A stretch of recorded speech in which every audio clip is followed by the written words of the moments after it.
ETF index mutual funds నేర్చుకుని stock మార్కెట్లో రాణించాలనుకుంటున్నారా? వెంటనే ఈ నెంబర్కి కాల్ చేయండి.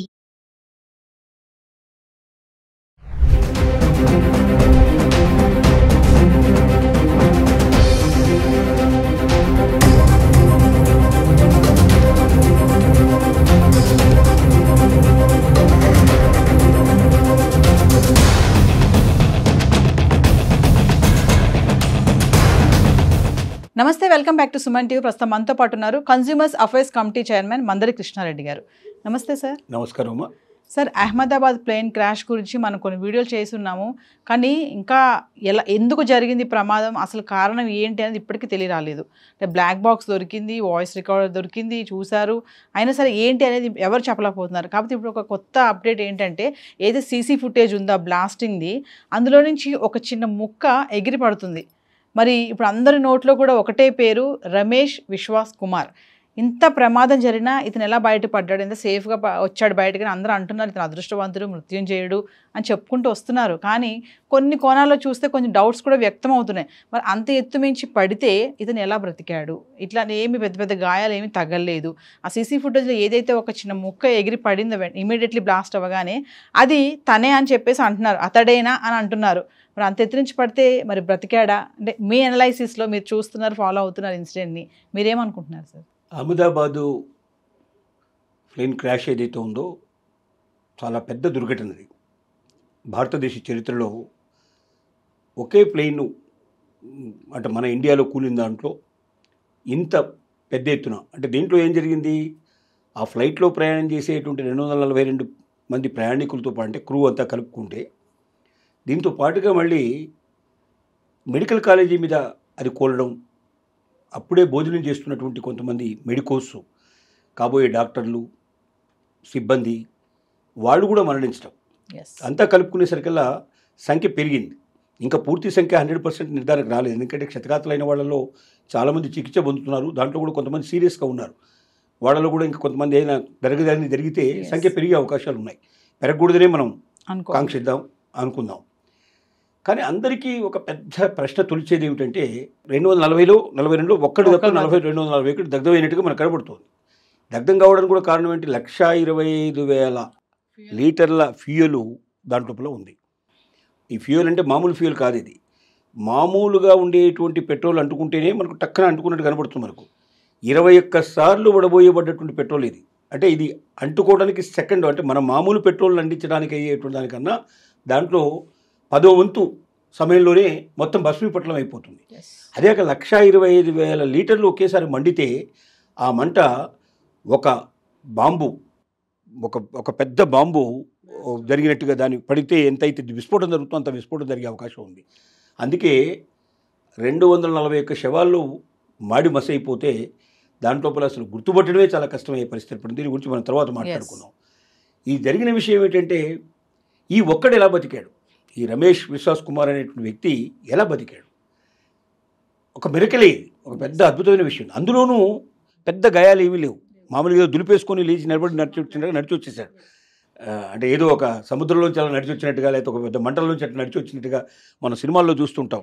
హీరో ఏవైతే ఉంటాడో అందరినీ చంపేసి అక్కడ బాంబులన్నీ విసిరేసి ఆ బాంబుల మధ్యలోంచి ఆ మంటల్లోంచి బయటకు వచ్చేస్తుంటాడు. అదంటే అక్కడ టెక్నికల్గా చూపించడం సాధ్యం అవుతుంది, కానీ ఇది టెక్నికల్ కాదు కదా, వాస్తవం కదా. ఇతను ఎలా బతికాడు, ఇది నిజమేనా అసలు వాస్తవంగా, ఎవరో ఊరికే అందులోంచి నడిచి వచ్చి నేను ఉన్నానని చెప్తున్నాడా అని కూడా చాలామందికి సందేహాలు ఉండే పరిస్థితులు ఏర్పడుతున్నాయి. అయితే 11A సీట్లో అతను అక్కడ రమేష్ కుమార్ అనేటువంటి వాడు ఉన్నాడు, రమేష్ విశ్వాస్ కుమార్ అనేవాడు ఉన్నాడు అని మాత్రం 11Aలో ఆ సీట్ నెంబర్లో ఉన్నట్టుగా నిర్ధారణ అయితే జరిగింది. అది అంత నిర్ధారణ జరగకుండా అంత గుడ్డిగా అయితే దాంట్లో పెట్టరు కదా, అది మాత్రం నిర్ధారణ జరిగింది. అయితే అతనే రమేష్ కుమారా కాడా అనేటువంటి విషయం మనకు స్పష్టంగా తెలియదు. దీనికి ముఖ్యమైన కారణం ఏంటంటే, దీని ఇప్పటిదాకా మనకు బ్లాక్ బాక్స్ దొరికింది, దాంట్లో వాయిస్ రికార్డుకు సంబంధించిన విషయం విన్నారు, పైలట్ ఏం మాట్లాడుకున్నారు సంగతి తెలిసినా కానీ ఇంకా పూర్తి విశ్లేషణ జరిగితే తప్ప ఈ యాక్సిడెంట్కి కారణం ఏంటో తెలియదు. రకరకాల రకరకాల ఆలోచనలు వస్తున్నాయి. దీని వెనుక ఏదైనా వేరే దేశం యొక్క ఏమైనా ఉన్నదా, దీంట్లో ప్రమేయం ఏమైనా ఉందా, వాళ్ళు ఎవరైనా చేశారా, 2 ఇంజన్లు ఒకేసారి ఆగిపోయే పరిస్థితి ఎందుకు ఏర్పడింది, ఇది ఇంతవరకు ఈ రకమైనటువంటి ఈ రకమైన విమానాల్లో ఇంతవరకు ఎప్పుడు జరగలేదు. బోయింగ్ విమానాల్లో ఈ రకంగా 2 ఇంజన్లు ఒకేసారి ఆగిపోవడం అనే పరిస్థితి, అదిగాక టేకాఫ్ సమయంలో ఆగిపోవడం అనేది అసాధ్యమైన విషయంగా ఇప్పటిదాకా జరిగింది. ఫస్ట్ టైం ఇది జరగడం అనేది ఆశ్చర్యపరుస్తుంది అందరినీ. దీనికోసం టర్కీ అనేటువంటి దేశానికి సంబంధించిన వాళ్ళు అక్కడ విమానాశ్రయం లోపల కొన్ని సేవలు అందిస్తున్నారు. ఈ టర్కీ దేశానికి సంబంధించిన సంస్థ ఈ మధ్యకాలంలో టర్కీ పాకిస్తాన్కి పూర్తిగా వాళ్ళ మిత్రపక్షం వహించి వాళ్ళకు బాంబులు సప్లై చేసి వాళ్ళకు పూర్తిగా మద్దతు ఇచ్చింది. మరి మన శత్రు దేశానికి మద్దతు ఇచ్చిన దేశం మనకు శత్రు దేశం అవుతుంది కదా, వాళ్ళ కుట్ర ఏమైనా దీంట్లో ఉందా? ఎందుకంటే విమానాల లోపల ఫ్యూయల్ నింపడం కానీ అట్లాంటి పనులలో వాళ్ళ యొక్క ఆర్గనైజేషను అక్కడ ఆ దేశానికి సంబంధించిన సంస్థ దీన్ని తీసుకుంది, కాంట్రాక్ట్ తీసుకుంది. అక్కడ ప్రెసిడెంటు అంటే ఆ టర్కీ దేశానికి సంబంధించిన ప్రెసిడెంటు సొంతానికి సంబంధించినటువంటి సంస్థ అది. అంటే మరి ప్రెసిడెంటు స్వయంగా పాకిస్తాన్కి మద్దతు ఇచ్చాడు కాబట్టి ఈ రకంగా భారతదేశంలో ఒక విచ్ఛిన్నకరమైన పరిస్థితి క్రియేట్ చేసి ఈ విమానాన్ని పడగొట్టినట్టయితే దీని వెనుక పాకిస్తాన్కు ఒక గత విజయంగా ఇది భావించి అంటే ఇండియన్స్ నాశనం చేయడం, ఇండియన్స్లో ఏదైనా సంచలనం కలిగించడం, ఇండియాకు నష్టం చేయడమే కదా కోరుకునేటువంటి ముఖ్యంగా పాకిస్తాన్ కానీ పాకిస్తాన్ మిత్ర దేశాలు కానీ చేసేది. కాబట్టి మరి టర్కీ అనే దేశం పాకిస్తాన్కి మిత్ర దేశం కాబట్టి ఆ వైపున ఏమైనా చేసిందా అనే అనుమానాలు కూడా చాలామందికి ఉన్నాయి. ఏది నిర్ధారణ అయితే జరగలేదు ఇప్పటిదాకా. ఇక్కడ జరుగుతున్నది ఏంటంటే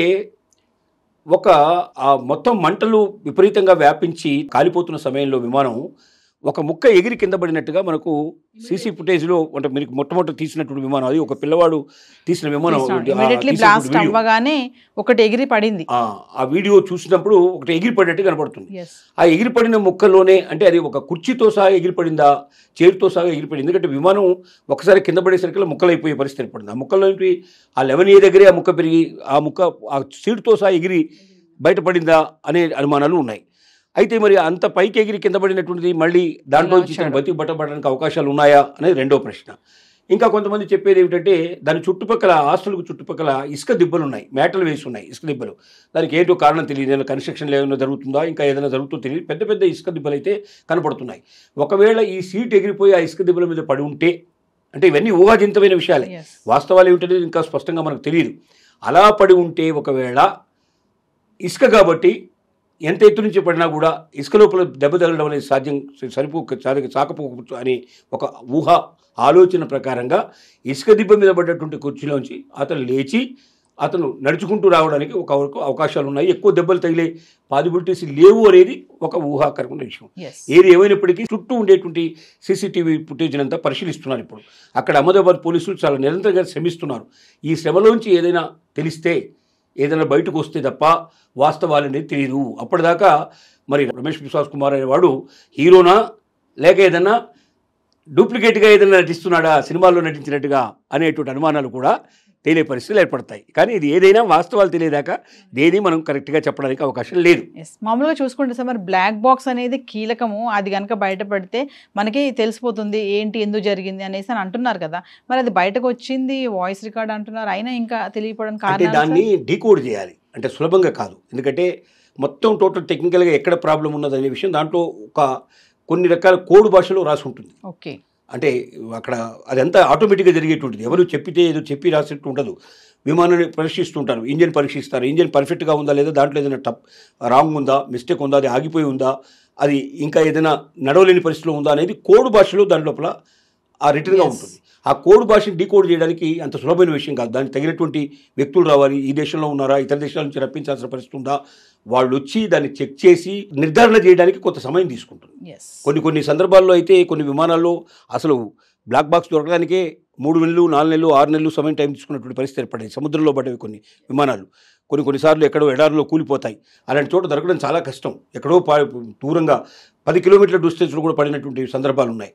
అవి వెతికి తీసి దాన్ని మొత్తం డీకోడ్ చేయడానికి సంవత్సరం టైం పట్టిన రోజులు కూడా ఉన్నాయి. మనకు మొన్ననే 12వ తారీఖు ఇది జరిగింది కాబట్టి ఇంకా సమయం కొద్దిగా ఒక వారం 10 రోజుల లోపల దానికి సంబంధించిన ఇన్ఫర్మేషన్ రావడానికి పాసిబిలిటీ ఉంటుందని ఇప్పుడు తెలుస్తున్నటువంటి సమాచారం మనకు.